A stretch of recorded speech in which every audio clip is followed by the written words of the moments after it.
So my mother was from the back hills of Arkansas, and her mother died when she was 5, and there were 2 little kids underneath.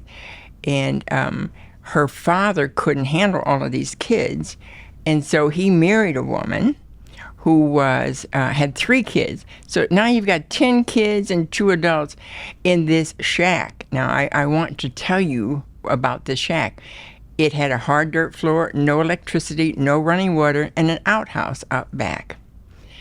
There were only 2 bedrooms and 1 long room with a long table and benches for everybody to eat. So think about that. Just cooking meals on this wood-burning stove, no refrigeration. I mean, it really was the back hills of Arkansas. So every year, and by the way, her father made all the girls quit school when they were in the 8th grade because he said they were just going to raise children and cook and clean, and they didn't need an education. So she had to quit school and work in the fields.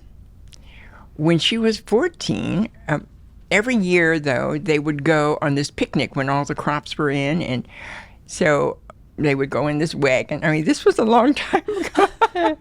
So they all got in the wagon and drove about an hour, and then they went to this clearing. So all of the different people from different towns came to this one clearing and brought food, and they cooked for days, and everybody had a big picnic and caught up with all of their neighbors that they saw once a year.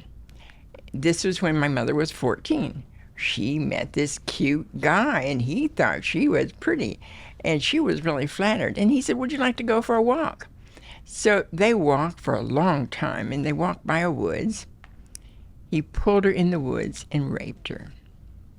He told her if she told anyone, he would come and kill her family. So she was traumatized on top of it. She had no one to talk to and no one to turn to at all.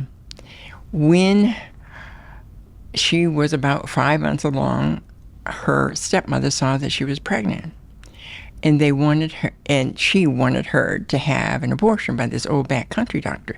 So she was 5 or 6 months along, and somebody wanting you to have an abortion? Well, she refused. Now, again, this is a person, by this time she was nearly 15. She had no one to talk to, no one to turn to. There was just no one, but she refused. After 9 months, I'm the product of that.